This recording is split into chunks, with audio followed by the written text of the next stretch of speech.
umat Islam di dunia, bukan hanya Indonesia, sudah dalam posisi amat sangat terdesak. Yang pertama, umat Islam di dunia tidak memiliki teknologi secanggih mereka.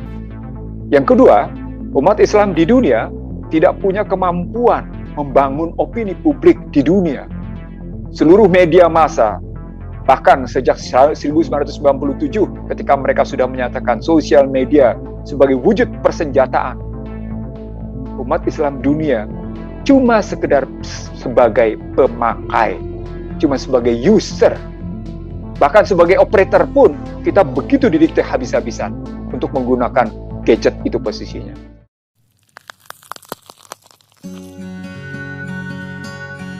Assalamualaikum sahabat, bagaimana keadaan kalian hari ini? Kami doakan semoga sehat selalu.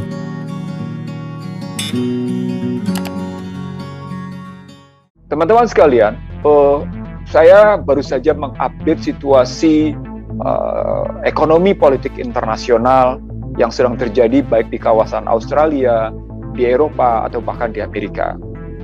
Setelah ada ancaman yang namanya C-19 akan lebih ganas, diduga akan lebih ganas, mereka melihat bahwa ada ancaman besar ke depan di mana dunia akan lebih panas, kata mereka. Mereka menyebutnya sebagai satu peringatan besar dari situasi global karena climate change, perubahan iklim, sudah tidak bisa lagi diatasi. Di beberapa negara bagian Amerika, memang tingkat kepanasan sudah mencapai demikian tingginya, bahkan sudah mencapai 54 derajat Celcius. Ada yang 52, ada yang 54. Sebelumnya juga terjadi di Australia, kebakaran yang luar biasa. Saya melihat global climate change itu pada hakikatnya adalah satu kampanye besar yang dilakukan oleh satu partai bernama Demokrat sejak Al Gore sebagai lawan jatuh ke Bush pada pemilu 2004 di Amerika, upaya untuk membangun sebuah strategi baru menguasai dunia. Global climate change sebagai tindak zalim yang terjadi di panggung dunia, itu akan terkena ke seluruh dunia, di mana mereka memaksa seluruh dunia harus tunduk pada aturan-aturan itu. Kenapa saya kemudian menggeser dari posisi hijrah yang pertama sampai dengan cerita tentang situasi yang terakhir ini? Karena saya melihat umat Islam di dunia, bukan hanya Indonesia, sudah dalam posisi amat sangat terdesak. Yang pertama, umat Islam di dunia tidak memiliki teknologi secanggih mereka. Yang kedua, umat Islam di dunia tidak punya kemampuan membangun opini publik di dunia. Seluruh media massa, bahkan sejak 1997 ketika mereka sudah menyatakan sosial media sebagai wujud persenjataan, umat Islam dunia cuma sekedar sebagai pemakai, cuma sebagai user. Bahkan sebagai operator pun kita begitu didikte habis-habisan untuk menggunakan gadget itu posisinya. Jadi yang pertama adalah bagaimana kita tidak punya kekuatan atas teknologi. Yang kedua, kita tidak punya kemampuan untuk melakukan imbangan atas kekuatan yang mereka bangun dengan kekuatan modal, dengan medianya. Yang ketiga, kita tidak mampu membangun kecanggihan mereka berorganisasi. Bagaimanapun kita harus akui mereka canggih dalam berorganisasi, walaupun kemudian kita lihat teknologi yang mendukung mereka untuk begitu cepat mengambil keputusan secara akurat. Yang saya maksud adalah lewat yang namanya teknologi yang mereka miliki, mereka bisa mengambil keputusan demikian cepat dan akurat. Dalam bahasa saya yang sederhana, keputusan mereka selalu memiliki speed, stamina, and accuracy. Punya kecepatan, punya daya tahan, posisinya, punya ketahanan tepatnya, dan akurat. Dan ini basisnya adalah teknologi. Nah, sesungguhnya umat Islam di dunia, khususnya di Indonesia, punya kemampuan melakukan satu keseimbangan, walaupun tadi disebut oleh Zulkifli Hasan sebagai segala sesuatu bentuknya berimbang. Tapi itu sekedar kata-kata. Saya tidak ingin itu berwujud sekedar kata-kata, sebagaimana Neno bilang, kita banyak berbusa-busa dalam menyampaikan sesuatu, tapi kemudian kita tidak mampu mewujudkan dalam tindakan. Saya ingin berhenti, teman-teman sekalian, dari sekedar berkata-kata. Saya ingin berhenti dari sekedar beretorika. Saya ingin berhenti cuma bicara di panggung-panggung diskusi, di panggung-panggung seminar atau webinar. Dalam pengertian berhenti adalah saya tidak ingin lagi dakwah model kata-kata itu tidak ditunjukkan dengan dakwah tindakan nyata. Nah, kalau sudah seperti itu, maka kata kuncinya adalah harapan baru yang kita mesti bangun. Harapan baru yang kita mesti bangun dalam posisi sekarang adalah kita mengubah sistem perekonomian yang kita miliki. Kita harus mengubah hal-hal yang patut kita tinggalkan, karena begitu kita berhijrah masuk ke dalam sistem ekonomi Islam, terutama ekonomi politik Islam, maka kita akan mendapat apa yang disebut dalam Al-Baqarah 218. Hai orang-orang beriman, berhijrahlah kamu dan berjihadlah kamu. Maka kamu akan mendapatkan tanah di bumi ini sedemikian luasnya daripada tanah hijrah, daripada tanah yang kamu tinggalkan, dan kamu akan mendapatkan ampunan. Saya kira ini salah satu gambaran betapa sesungguhnya orang diminta untuk meninggalkan satu sistem yang zalim. Ekonomi Islam memberikan harapan.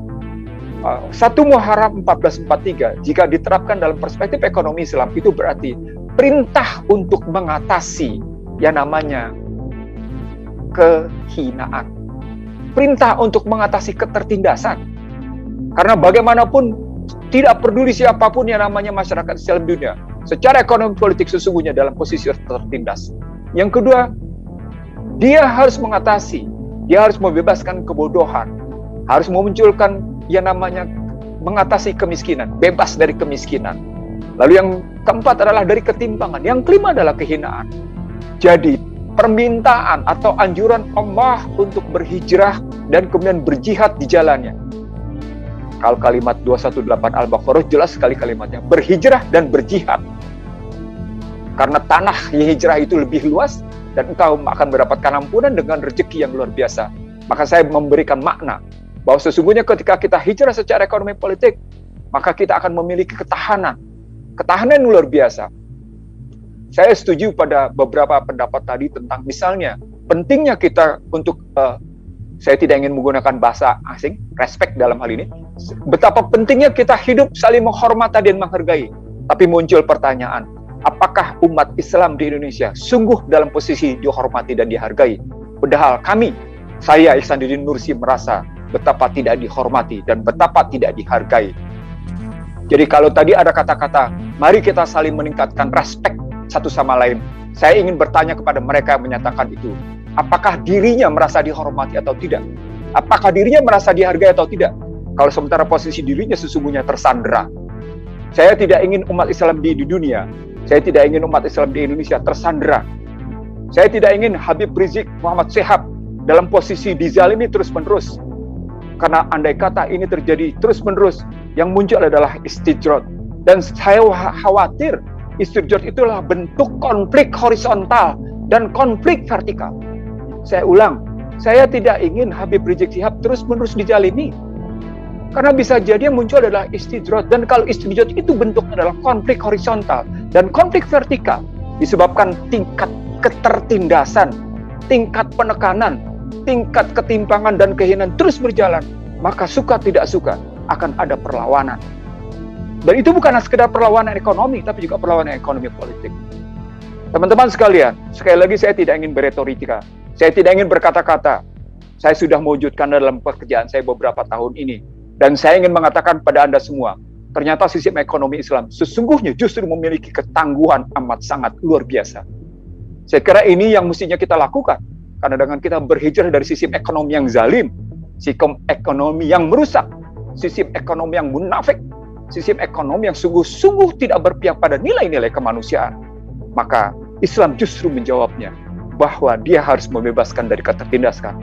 Ekonomi Islam justru menjawab bahwa membebaskan kemanusiaan dari kebodohan, membebaskan kemanusiaan dari kemiskinan, membebaskan manusia dari ketimpangan, dan membebaskan kemanusiaan dari kehinaan.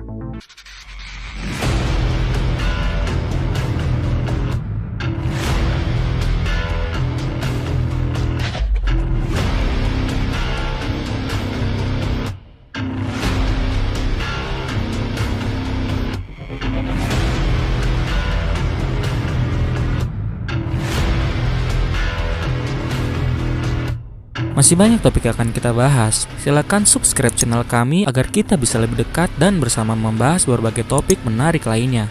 Like bila Anda suka dan unlike saja bila Anda tidak suka dengan video seperti ini. Terima kasih telah menonton dan sampai jumpa.